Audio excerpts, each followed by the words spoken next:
nosso tema da aula de hoje é contribuição previdenciária ou contribuições previdenciárias. Vamos falar um pouquinho sobre recolhimento em atraso, vamos falar sobre indenização, que é diferente os dois institutos, e vamos trazer os ajustes. Então, esse aqui é um material que vai servir de apoio para contadores, para advogados e para estudantes do tema, certo? Primeiro de tudo, nós temos que trazer uma estrutura para o nosso encontro de hoje. Então, o que que nós vamos falar? O conceito legal da contribuição previdenciária. E antes disso, nós precisamos saber quem são os segurados, ou seja, quem está obrigado a recolher contribuição previdenciária. Precisamos também entender para que serve essa contribuição previdenciária. Por quê? Porque se eu estou realizando um pagamento, é porque eu quero ter um benefício correspondente. Se eu realizo uma compra, eu quero ter aquele produto ou serviço. E aqui no âmbito do INSS, quando eu realizo uma contribuição, eu quero ter uma prestação correspondente depois. Vamos falar sobre as alíquotas, o cálculo da contribuição, vamos adentrar nos ajustes e nas complementações e também na regularização, ou seja, o pagamento em atraso propriamente dito. Então, para quem está participando dessa aula, eu vou disponibilizar esse material, tá bom, pessoal? Para quem é aluno do curso de Planejamento Previdenciário, eu disponibilizo para todos eles, tá certo? Então, vamos lá. Sem mais delongas, vamos então ao conceito de contribuição previdenciária. Então, como eu havia dito, antes de falar em recolhimento em atraso, antes de falar em benefício, antes de falar em indenização, em complementação, ajuste até o valor do salário mínimo, eu preciso saber o que é contribuição previdenciária e também preciso saber qual é o fundamento legal dessa contribuição. Então, o nosso embasamento aqui é a Lei número 8.212, de 1991. Para quem é iniciante na área, é importante saber que nós temos duas leis que embasam aqui os benefícios. Então, nós temos a lei de custeio, que é a lei 8.212, que vai regular e regulamentar as contribuições, ou seja, o pagamento do segurado, e temos a lei 8.213, que é a lei que vai tratar sobre os benefícios. O nosso escopo aqui, então, está na lei de custeio.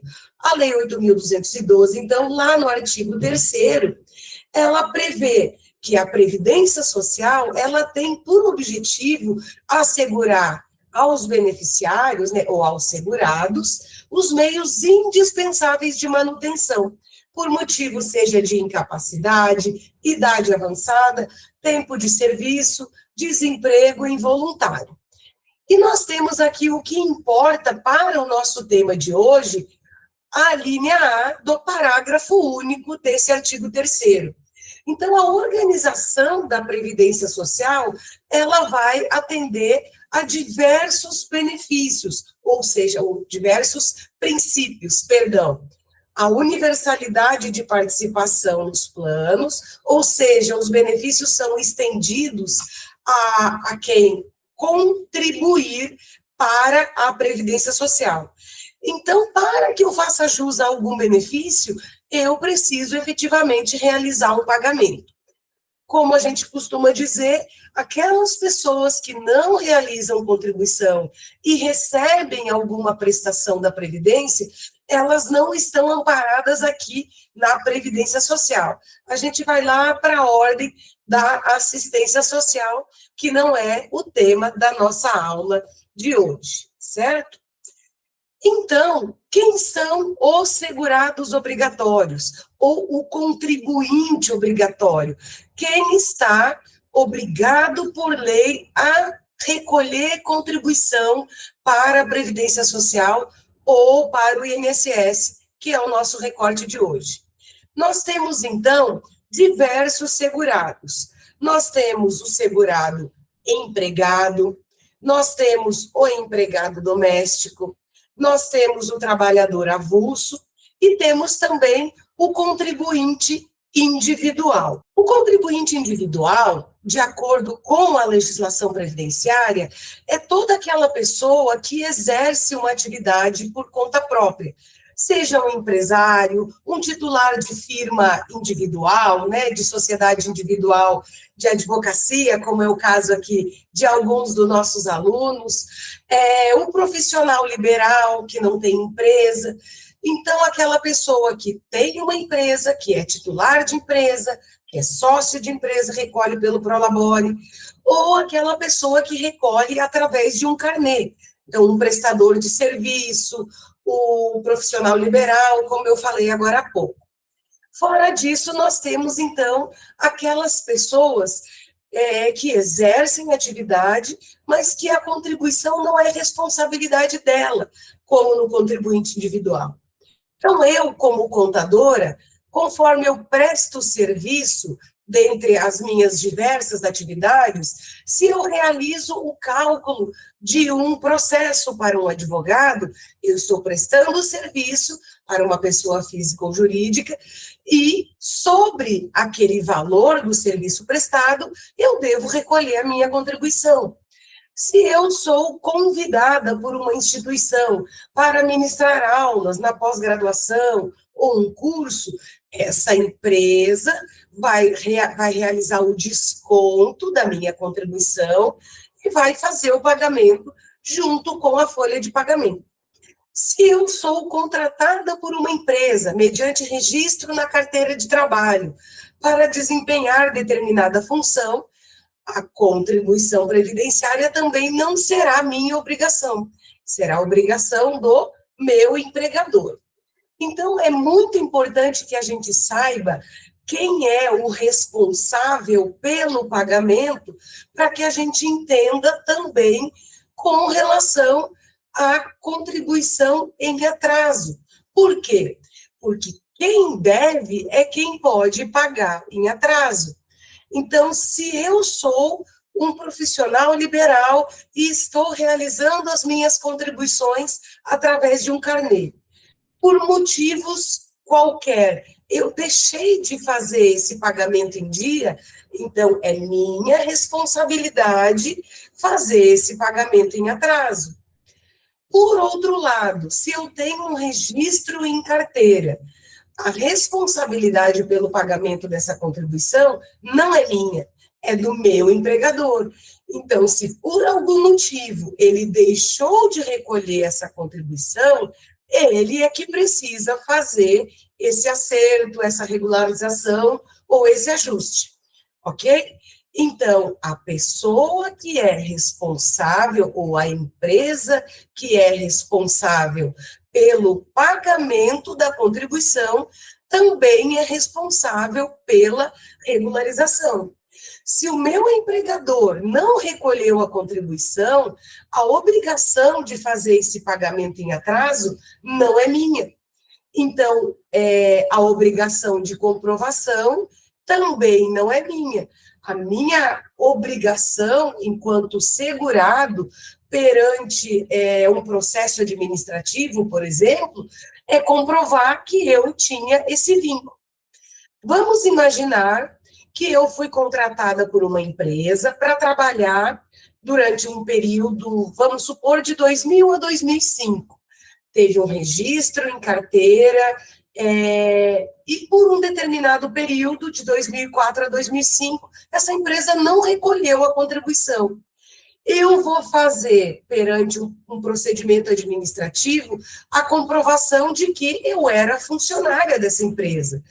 Vou apresentar minha carteira de trabalho, os contra-cheques, algum contrato, cartão ponto, enfim, a prova de que eu era empregada dessa empresa. Mas eu não estou obrigada a provar o pagamento da contribuição. Andréia, se a empresa não recolheu, você perde esse tempo? Não, eu não perco. Se eu comprovar que eu trabalhei para uma empresa nos moldes CLT, por exemplo, a obrigação de recolhimento não é minha, então quem deve provar o recolhimento e fazer o acerto desse recolhimento é o meu empregador. Então, quando eu comprovo que exerci atividade, o tempo ele será considerado para todos os fins. Isto se a obrigação do recolhimento não for minha. Até aqui tudo tranquilo? Segurado empregado, prestador de serviço, a obrigação do recolhimento não é dele, então ele precisa provar perante a concessão ou análise de benefício a prestação de serviço, ou seja, o vínculo, para ser mais exata, o vínculo de trabalho com essa empresa. Por outro lado, se a obrigação do recolhimento é minha, eu sou um contribuinte individual, recolho através de carnê, sou um advogado autônomo, um contador autônomo, um prestador de serviço em qualquer âmbito, recolho o carnê, eu preciso comprovar esse pagamento. Se eu não fiz, eu sou responsável pelo pagamento em atraso, pela comprovação da atividade e também sobre o ônus, ou seja, juros e multa e o que mais houver incidência. E temos ainda o segurado especial como segurado obrigatório da Previdência, certo? Vamos voltar aqui, então, e compartilhar novamente o nosso material. Temos ainda uma outra figura de segurado da Previdência Social, chamado o segurado facultativo. Como o próprio nome diz, é uma faculdade, ou seja, uma opção, ele escolhe recolher. Então, o segurado facultativo é aquela pessoa que não exerce atividade remunerada, que ele não está enquadrado em nenhuma das hipóteses do segurado obrigatório. Então, ele não é um empregado, ele não é um doméstico, ele não é segurado especial, ele não é um prestador de serviço, um autônomo, enfim, ele não é enquadrado em nenhuma daquelas atividades que o rol é extenso de segurado obrigatório. Então, aqui a gente pode considerar a dona de casa, né, que é a pessoa que exerce atividades no âmbito doméstico, sem remuneração, o estudante maior de 16 anos, o desempregado que não está recebendo seguro-desemprego, o síndico não remunerado, o sócio de empresa que não recolhe prolabore, ele é apenas um sócio cotista, ele pode contribuir nesta modalidade. E deixando claro aqui, fazendo um parêntese, que a pessoa que é servidor público, detentor de um cargo de provimento efetivo, ela está terminantemente proibida por lei de realizar a contribuição nesta modalidade de facultativo. Então, se além de ser um servidor público, ele exerce alguma outra atividade que o enquadre como segurado obrigatório, ele deve ser um contribuinte individual. Nunca um servidor público vai poder exercer, realizar contribuição aqui na modalidade facultativa. Então, o embasamento aqui do segurado facultativo é o artigo 14 da Lei 8.212 e o artigo 11 do Decreto 3048 de 99. Então, nós temos uma lei de custeio, 8.212, uma lei de benefícios, 8.213, e essas duas leis, elas são regulamentadas por um decreto regulamentador da Previdência, 3.048 de 1999. Esse decreto sofreu diversas alterações, especialmente no ano de 2020, então, todo o compilado, né, com relação a custeio e benefício, nós temos aí no decreto 3048. Sempre observando que a gente deve pegar a versão mais atualizada, porque ele realmente muda bastante. São muitas reformas, muitas alterações, e o decreto ele vai acompanhando. O decreto está mais atualizado de acordo com a emenda 103 do que a lei de benefício e a lei de custeio, tá ok? Então, muitas das coisas que a gente fala aqui nessas aulas, no que falamos na aula passada de benefício por incapacidade, de determinações da própria emenda 103, a gente não observa na legislação de custeio e benefício, mas o decreto, ele já traz essas alterações, tá ok, pessoal? Nós temos aqui, então, nesse material, uma tabela, aqui, ó, preste atenção que ela é do ano de 2025. Como nós estamos em fevereiro, não há ainda que se falar em contribuição em atraso para o ano de 2026. Ou seja, até o dia 15, ou seja, na próxima semana, os segurados obrigatórios, os contribuintes individuais, perdão, vão recolher a contribuição de janeiro. Então, nós temos aqui uma tabela de contribuição do ano de 2025. A portaria número 6, de 10 de janeiro de 2025, tem um equívoco aqui, vou anotar antes de mandar para vocês, aqui na tabela eu vou alterar. Então, o salário mínimo era 1.518, nós temos faixas de recolhimento. Então, o segurado empregado, ele vai ter o desconto do salário dele de acordo com as faixas, 7,5, 9, deixa eu consultar aqui, que eu não sei de cabeça, 7,5, 9, 12 e 14.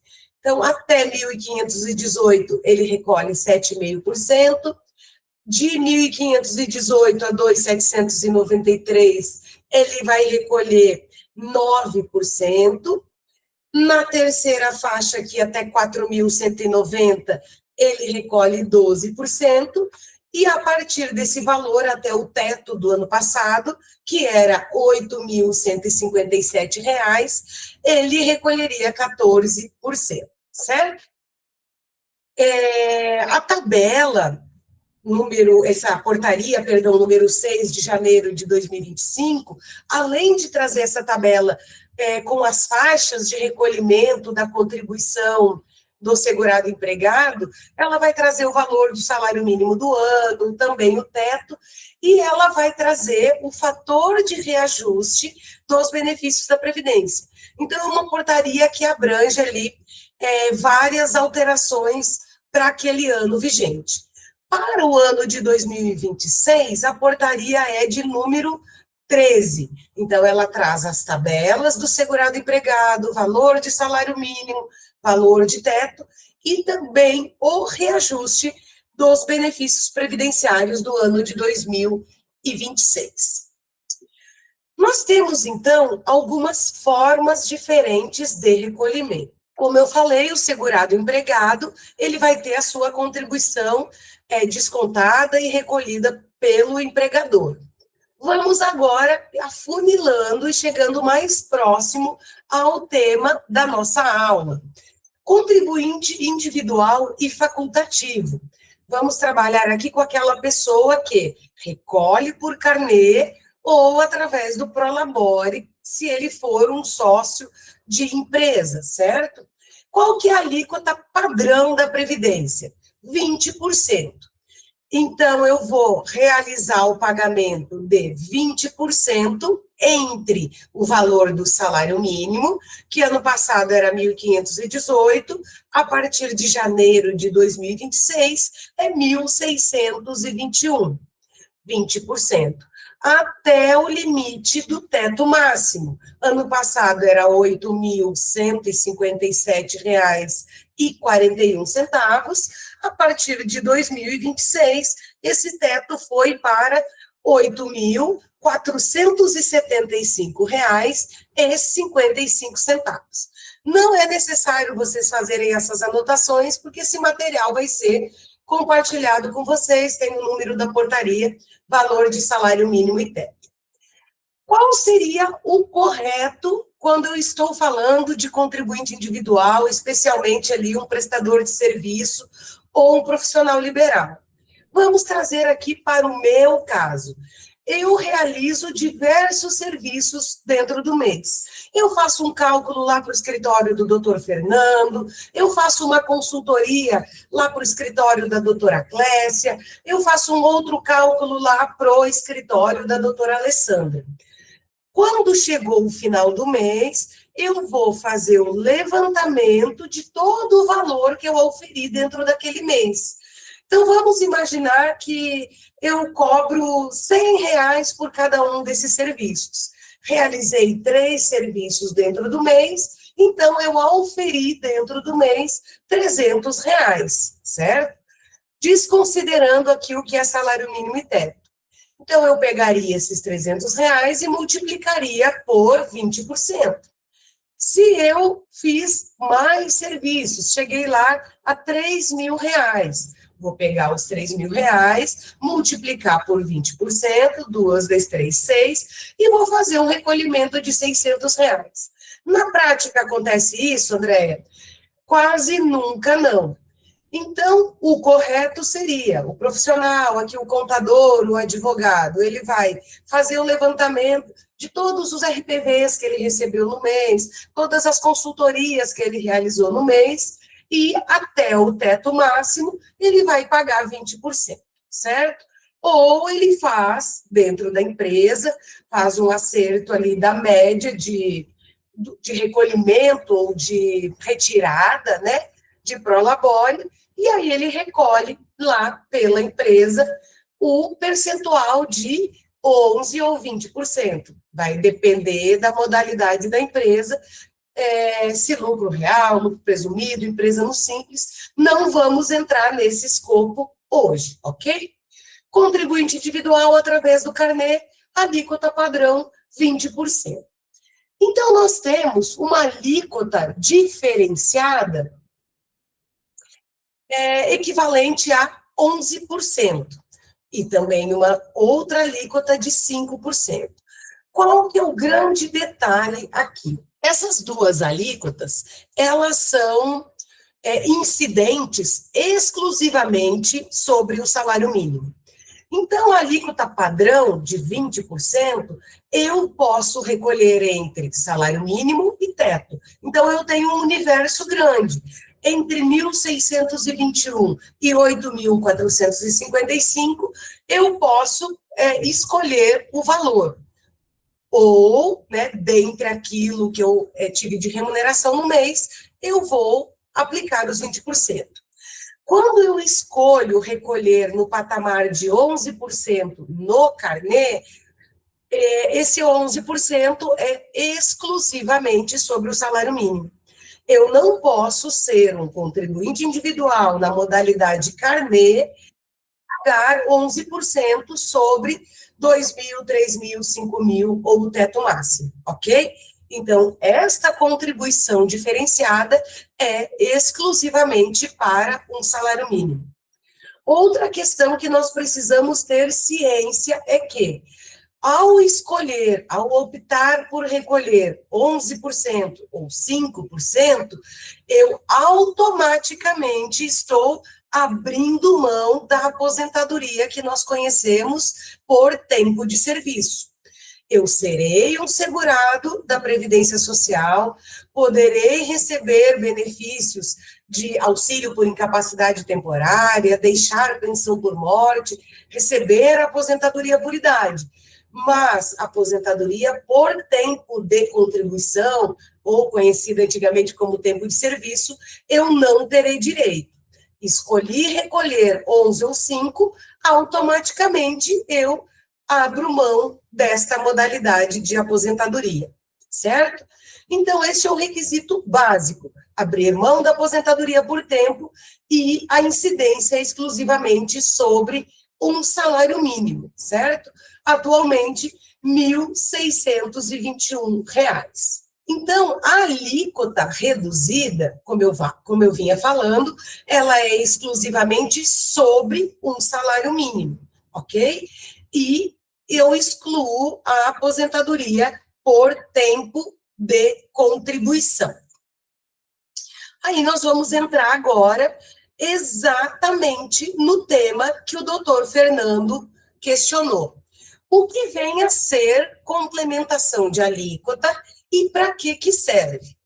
Vamos imaginar que nós temos um cliente que, por orientação daquele sobrinho que está no primeiro ano de direito, daquele primo que está no primeiro ano de contabilidade, e disse para ele, vai lá e paga 5%, é bem mais barato, abre um MEI, paga 11%, sem ter realizado um prévio planejamento ou uma prévia análise contributiva. Agora, esse cliente chegou no escritório de vocês e, ao realizar essa análise, esse planejamento, você verificou que ele poderia aposentar por tempo de contribuição, por tempo de serviço, mas também entendeu que esses 2, 3, 5 anos recolhidos ali no 11% ou no 5% não servirá como tempo de contribuição especificamente para esse benefício. Então, um tópico do seu planejamento previdenciário deve de ser esta análise. Então, o que você vai fazer? Você vai verificar quanto o seu cliente vai gastar para complementar a alíquota e tornar essas contribuições elegíveis a uma aposentadoria por tempo. Me explico. Quando você pega o CNIS do seu segurado e vai fazer a contagem, o que você precisa analisar? Se você está avaliando exclusivamente uma aposentadoria por idade, tudo que ele tem ali sem pendência, ok, vai contar, desde que seja considerado para carência. Isso já é tema para uma outra aula, certo? Então, você analisou que ele tem bastante contribuição, ou como MEI, desculpa, ou no 11%, ou na alíquota de dona de casa, né, como ficou conhecida, de 5%. Vai contar para a idade, e é esse o benefício que você está analisando? Ok. Caso esse segurado tenha aí aproximadamente ou mais de 35 anos de contribuição, se é homem, ou aproximadamente ou mais de 30 anos de contribuição se é mulher, você vai fazer uma análise se é viável para ele uma aposentadoria por tempo. Para isso, ele precisa validar essas contribuições.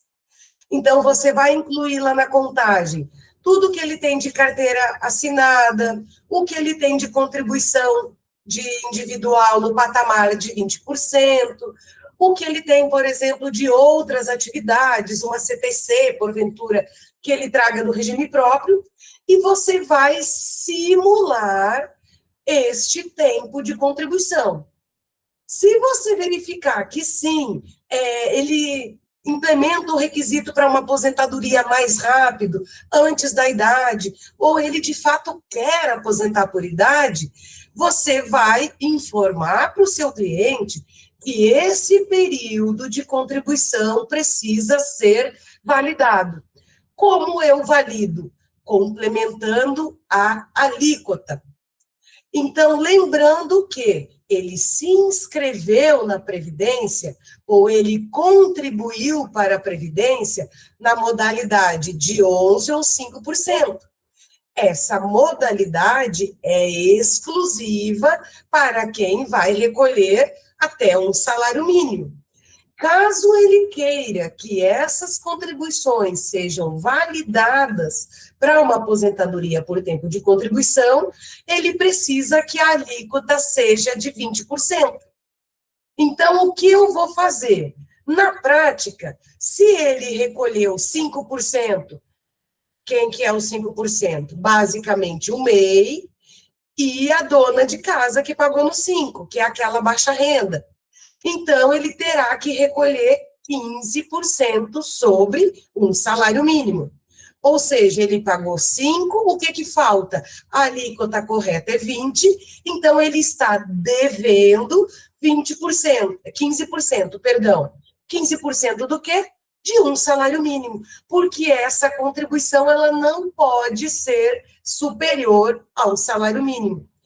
Se eu estou analisando o caso de um cliente que recolheu no 11% e ele quer validar essa contribuição para uma aposentadoria por tempo, o que ele precisa fazer? Atingir os 20%. 11 para 20, qual que é a diferença? 9%.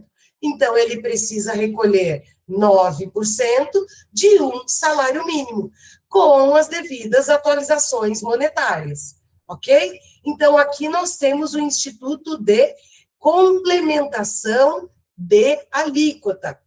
Essas contribuições, elas são válidas, desde que ele tenha contribuído em dia, desde que elas estejam tudo certinho dentro do CNIS. Ela vale para tempo de contribuição na aposentadoria por idade, ela conta para carência na aposentadoria por idade e no benefício por incapacidade.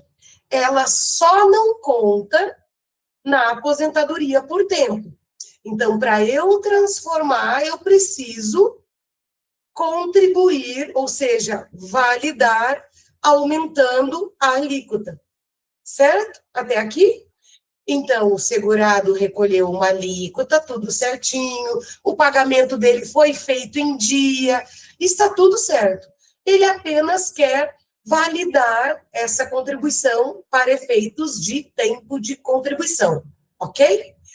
Vou abrir aqui uns minutinhos para pergunta, pode erguer a mão, quem tem alguma dúvida, especificamente até aqui, tá bom? Sobre alíquota.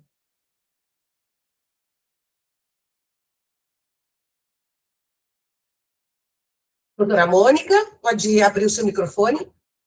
Com relação ao MEI, que quer complementar essa contribuição, pode ser feito com esse pagamento retroativo, né? E como que ele faz esse pagamento dessa guia retroativa? Certo. O pagamento, ele deve ser solicitado para o INSS, especialmente se nós estivermos tratando de contribuição da pessoa jurídica. Então, um MEI, ele é uma pessoa jurídica.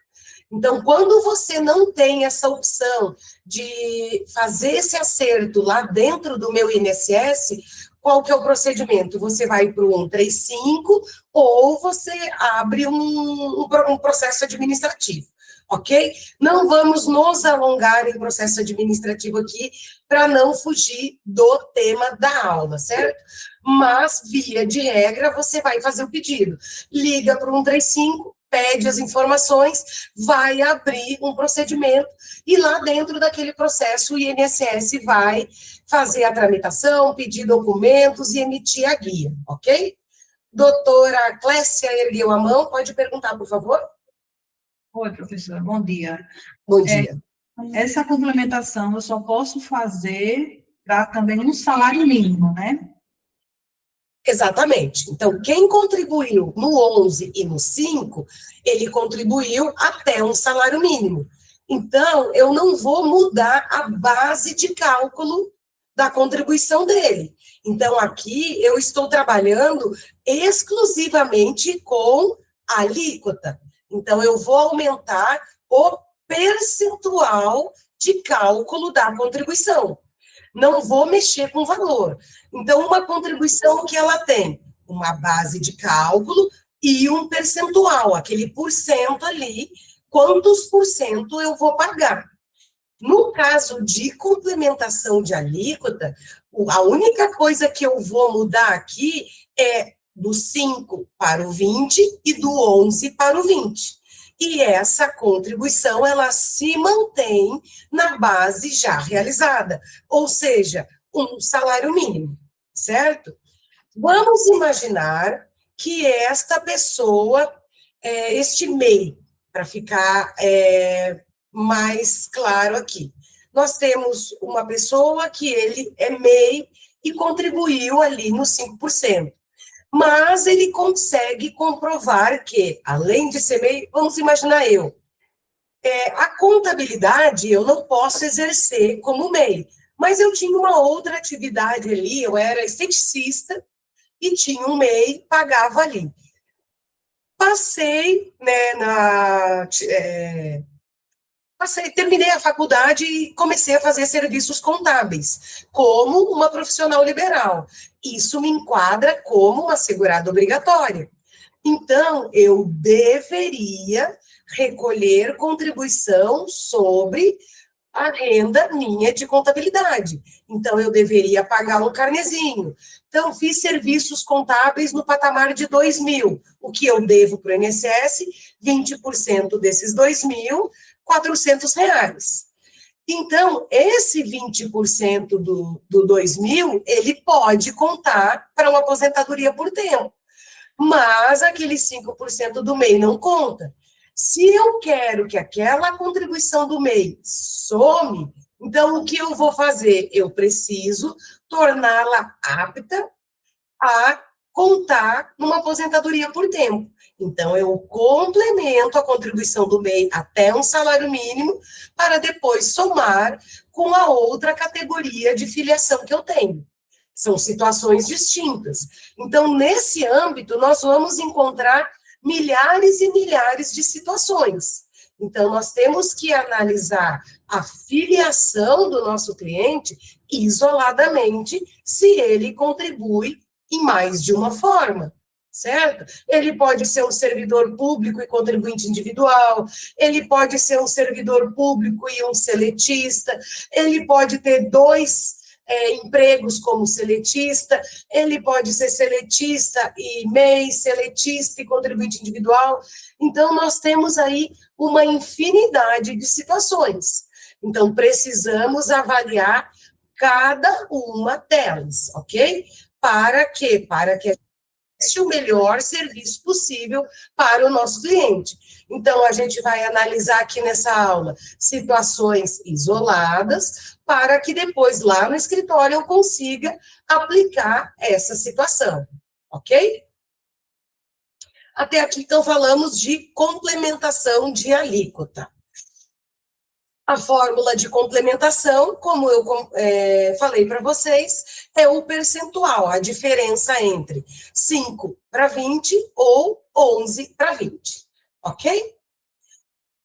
Então, nós temos aqui, vamos entrar já na diferença de complementação de alíquota e complementação de contribuição, certo? O que acontece? Muitas vezes, o segurado, ele realizou uma contribuição com base de cálculo inferior ao salário mínimo, certo?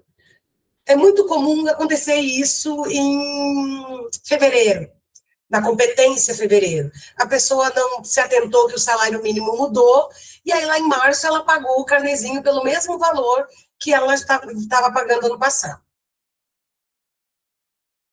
Então, nós teremos uma base de cálculo da contribuição menor do que o salário mínimo. Vamos imaginar que a pessoa recolheu sobre uma base de 1.518, mas nós sabemos que o salário mínimo, a partir de janeiro, é 1.621. Então, se agora, no mês de fevereiro, o meu cliente pagar o mesmo valor que ele pagou no passado, a base de cálculo será inferior ao salário mínimo. Então, é isso que eu preciso acertar. Seja ele uma pessoa que recolhe com o percentual de 20 na contribuição padrão, seja ele aquela pessoa que recolhe no patamar de 11%, ok? Então, o que eu preciso fazer? 1.621 menos o salário mínimo do ano passado, que é 1.518, eu vou ter uma diferença. Essa diferença eu vou multiplicar pela alíquota que ele já pagou. Eu não vou modificar a alíquota aqui. Então, se ele é um prestador de serviço para pessoa jurídica, que a contribuição dele foi descontada no valor que ele prestou serviço, não é a mesma contribuição daquela pessoa que faz o pagamento do carnê no patamar de 11%, certo? Então, aqui nós estamos falando, basicamente, daquele contribuinte que paga um carnezinho para a Previdência. Como ele pode pagar o carnê? Lá no início da explanação, nós demos 3 opções. Alíquota padrão, 20%. 20% ele paga desde o salário mínimo até o teto máximo. Segunda alíquota, 11%. Ele paga exclusivamente sobre um salário mínimo. E os 5%, aquela pessoa que é a dona de casa baixa renda, que na verdade não exatamente dona de casa. A lei vai me dizer que é toda pessoa que trabalha no âmbito doméstico, ou seja, que realiza atividades no seu próprio lar, na sua própria residência, sem oferir renda. Então, ela está ali no âmbito doméstico e ela é considerada baixa renda. Para esse efeito, é aquela família que recebe até 2 salários mínimos. Então, são essas as modalidades de contribuinte, certo? Contribuinte individual no carnê. Se eu tenho um salário mínimo de 1.621 e eu paguei 1.518, eu pego a diferença e complemento na mesma alíquota que eu já utilizei. Diferente é o caso, por exemplo, do prestador de serviço. Então, o que acontece? Vamos imaginar que a gente está avaliando o caso de um motorista de frete, certo? Então, ele realiza vários fretes dentro do mês, certo? Então, a empresa tomadora de serviço, ela vai pagar o frete para ele, contratei um frete de R$300. Então, desse valor, a empresa desconta 11% e paga lá na guia.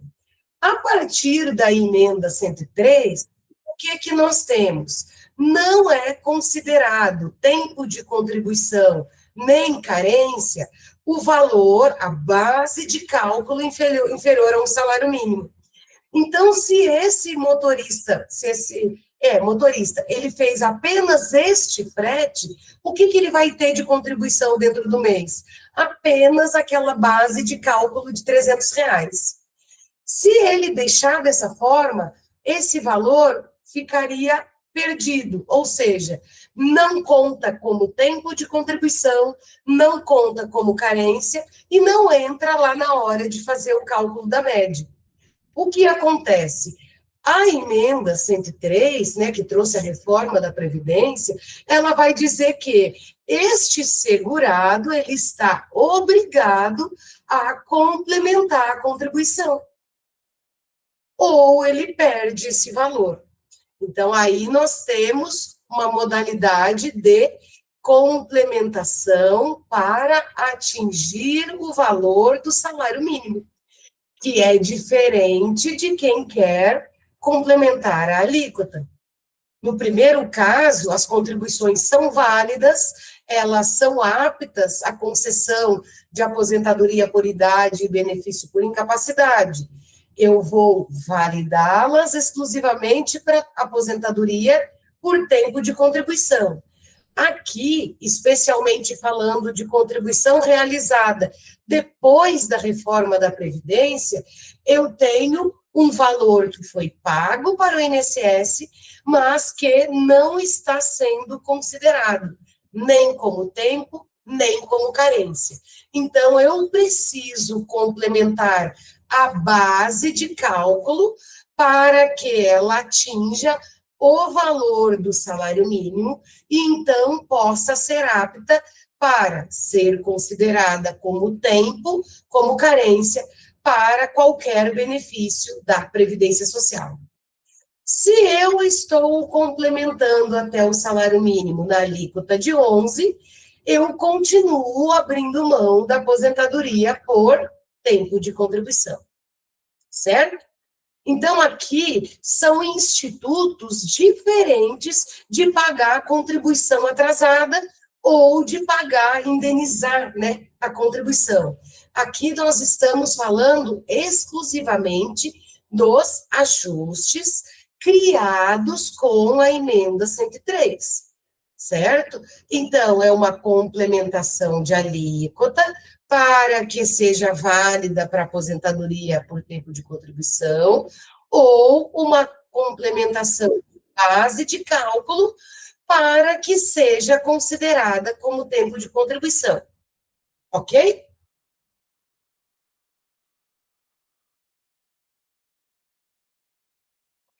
Muito bem. A emenda 103, ela trouxe algumas figuras diferentes do ajuste para complemento de alíquota e do ajuste para alcançar o valor do salário mínimo, certo? Então, esse ajuste, ele pode ser a complementação, que é o que nós acabamos de falar, eu vou complementar uma alíquota ou complementar uma base de cálculo, ok? Ou eu posso fazer agrupamento, ou eu posso usar o excedente. O que significa isso? Meu cliente motorista que faz fretes, ele chegou, me trouxe o quinis, normalmente é um quinis bem grande, porque tem vários recolhimentos picados. O que eu vou fazer? Ele tem vários fretes no mês. Então, eu vou analisar competência por competência. Isso vale para qualquer profissional, para qualquer prestador de serviço que preste serviço para mais de uma empresa, que tenha vários pagamentos dentro de um mesmo mês. Então, o que eu vou fazer? Terei que ter um pouquinho de paciência, muitas vezes muita paciência, e fazer essa análise. Dentro de um mesmo mês, qual que é a base de cálculo que ele tem? Vou somar todos os valores recolhidos. Atingiu o salário mínimo? Ok, aquele mês será validado como tempo de contribuição e como carência. Então, aquele mês está ok. Normalmente, na última página do CNIS, você tem essa informação, porque ali ele vai trazer a consolidação por ano civil e ele já faz uma soma para você. Ou então, você vai observar se tem pendência no CNIS. Se a pendência ele fala, ele tem muitas contribuições, e mesmo assim ele traz a pendência de inferior ao salário mínimo, é porque dentro do CNIS não tem outra contribuição que, somada, perfaça um total de um salário mínimo. Então, o que você vai fazer? Você tem duas opções. Na verdade, você tem três. Nós vamos falar das outras duas aqui. A opção de complementação é a que a gente já falou. Eu posso também agrupar contribuições. Ou seja, eu posso pegar a contribuição do mês anterior ou do mês posterior, ele tem R$500 pago em janeiro, 500 em fevereiro e 518 no mês de março, lá de 2025. Se eu somar essas três, fecha um salário mínimo. Então, eu peço para agrupar essas três contribuições. Qual que é a consequência disso? Eu vou transformar três contribuições que não eram validadas, que não eram aptas, que não estavam sendo consideradas nem para tempo, nem para carência, somo todas elas e tenho um mês de contribuição no valor de um salário mínimo. Então, isto é a figura do agrupamento. A emenda 103 diz que eu posso agrupar dentro do mesmo ano civil. Então, eu vou pegar aquilo que ele tem de contribuição em vários meses, agrupo até chegar a um salário mínimo. Se fechou esses 3 meses, fechou 1.520. Aqueles R$2 vai ficar excedente, que eu posso utilizar em um outro agrupamento de outro mês, ok? E também existe a possibilidade de usar o excedente. Vamos imaginar que no mês de janeiro eu paguei 2.518. O que eu tenho a mais do salário mínimo? Eu tenho R$1.000 a mais. No mês seguinte, ou no mês posterior, eu recolhi apenas R$518. O que eu vou fazer? eu vou pegar esse R$ 1.000 que está sobrando da contribuição anterior, vou doar para o mês em que eu tenho só 518, e aí eu terei 2 meses de um salário mínimo. Se em uma situação eu teria uma contribuição de 2.518, considerando um mês de contribuição, quando eu faço esse empréstimo, que não é exatamente um empréstimo, é uma doação, um mês dou para o outro, então eu terei 2 meses de contribuição no patamar de um salário mínimo. Isso, então, é a utilização do excedente, ok? Então, a emenda à Constituição me diz que este limite temporal, ele deve ficar dentro do ano civil, ok? Temos aqui nesse material um resuminho dos 3 institutos. Eu vou adentrar rapidamente aqui na contribuição em atraso e na indenização de contribuição, porque o nosso tempo já está extrapolando, e deixo aqui o meu compromisso de fazer uma outra aula focada em contribuição em atraso, indenização de contribuição e um tira-dúvida desses 3 institutos. Tá ok, pessoal? Então, vamos lá. A contribuição em atraso, o recolhimento em atraso, ele pressupõe o quê? Eu não paguei contribuição previdenciária em determinado mês. Então, tá zero. Eu não tenho lá nem uma alíquota baixa, nem um valor menor do que um salário mínimo. Eu simplesmente não fiz pagamento. E aí eu quero regularizar minha situação perante a Previdência. Lembrando que o nosso enfoque aqui é no contribuinte individual, ou seja, aquele cliente que ele mesmo tem a responsabilidade pelo pagamento. Porque se ele é um empregado e o patrão, o empregador, perdão, não recolheu, ele vai procurar outros meios, ele vai entrar com uma trabalhista, ele vai negociar, são outras formas. Aqui nós estamos orientando aquele cliente que é um contribuinte individual e que ele deixou de pagar a contribuição. Então, nós temos um corte bem,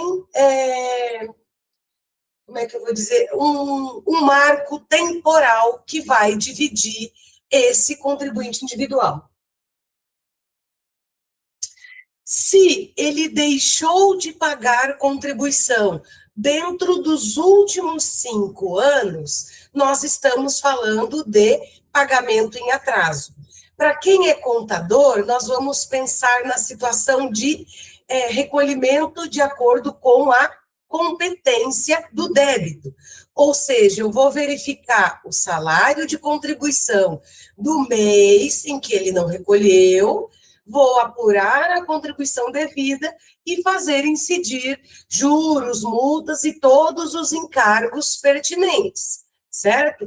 Então, aquela contribuição ainda é possível de ser cobrada pelo órgão arrecadador, no caso, a Previdência Social. Não recolhi a contribuição do ano de 2023. Está dentro dos últimos 5 anos, então eu ainda sou um devedor. Ou seja, a Previdência pode instaurar um procedimento e cobrar isso de mim, me considerar um inadimplente, um devedor da Previdência. Se essa contribuição ela é devida a mais de 5 anos, não é objeto de processo administrativo, de dívida ativa, outras questões que não interessam aqui para a nossa aula, ou seja, ele não pagou, está prescrito, não foi cobrado e não pode ser cobrado pelo INSS, mas de acordo com a vontade do teu cliente, ou melhor, de acordo com a análise realizada, você identificou que esse tempo, ele é importante no planejamento previdenciário, então nós teremos uma indenização de contribuição. Qual que é a grande diferença? Aqui, no recolhimento em atraso, a Previdência, o órgão arrecadador, tem o direito de cobrar dele, ele ainda é um devedor, certo? Na outra modalidade, ele não deve mais. Então, sobre o aspecto tributário, aqui ele ainda está em risco, lá ele não está mais. Passou, prescreveu, decaiu, ele não deve mais, certo? Naquela modalidade de indenização, ele paga se quer. Ou seja, eu não posso simplesmente pegar uma guia, fazer um cálculo aqui no Excel, pegar uma guia, pagar esse carnê e depois pedir para o INSS aceitar. Lá no caso da indenização, eu preciso de um processo administrativo, ou seja, eu preciso comprovar que eu, de fato, deveria ter pago e não paguei. Como que eu comprovo isso? Comprovando que eu era uma segurada obrigatória e não paguei, certo?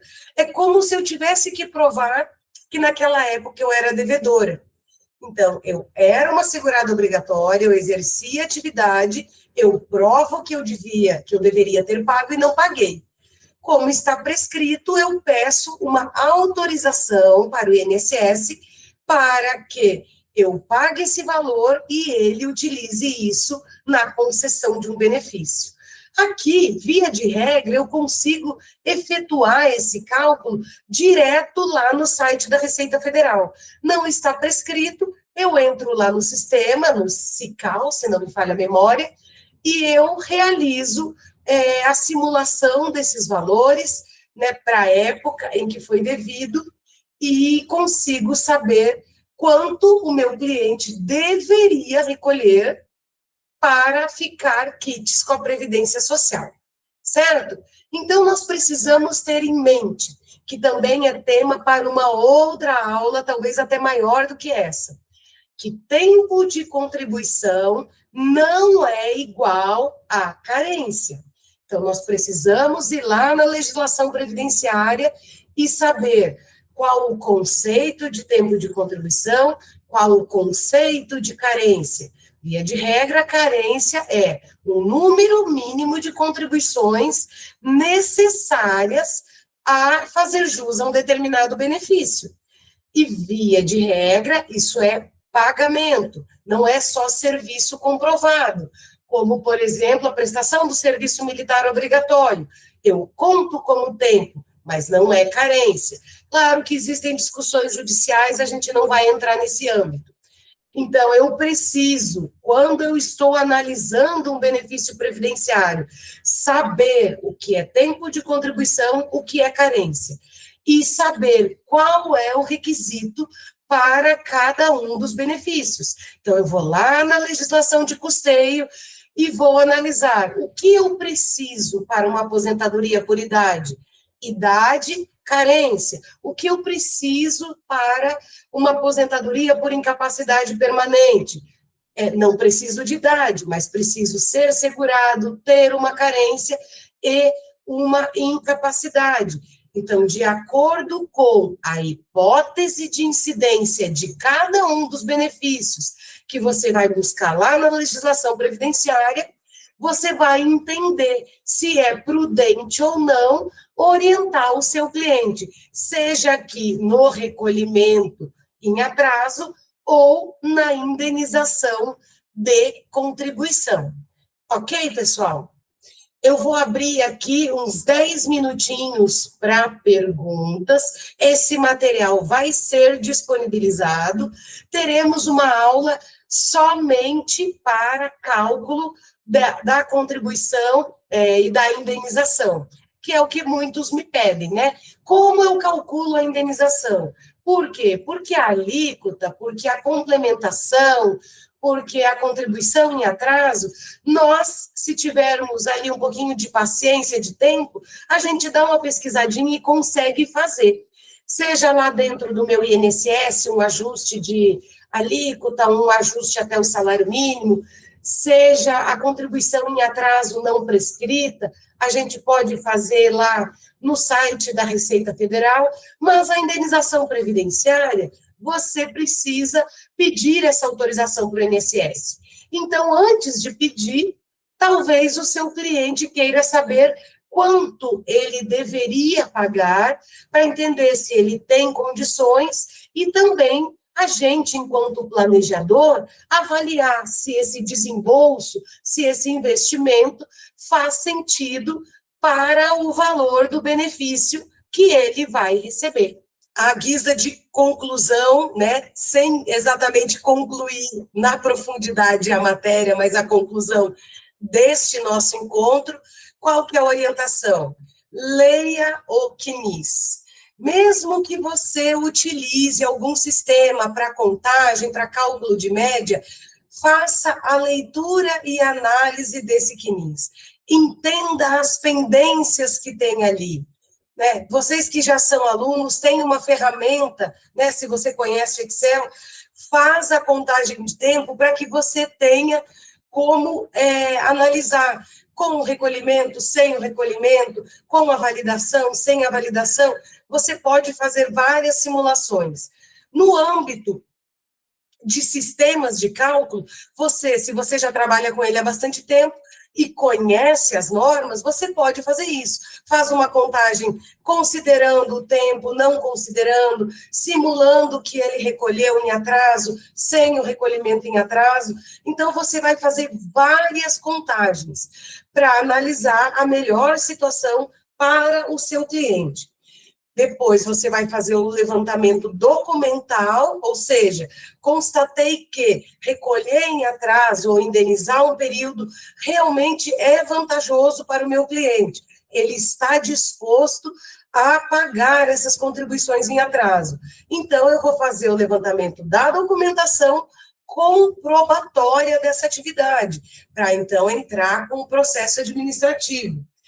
Fazer uma análise para cada um dos clientes. Muitos casos é vantagem pagar, ou porque ele antecipa, ou porque ele adianta a data da aposentadoria, ou porque, de fato, ele vai fechar uma regra mais vantajosa.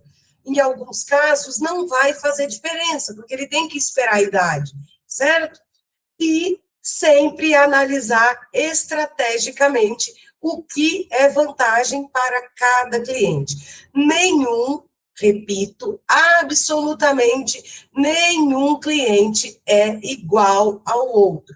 Então, cada caso, cada CNIS é um CNIS exclusivo e você precisa analisar ele individualmente.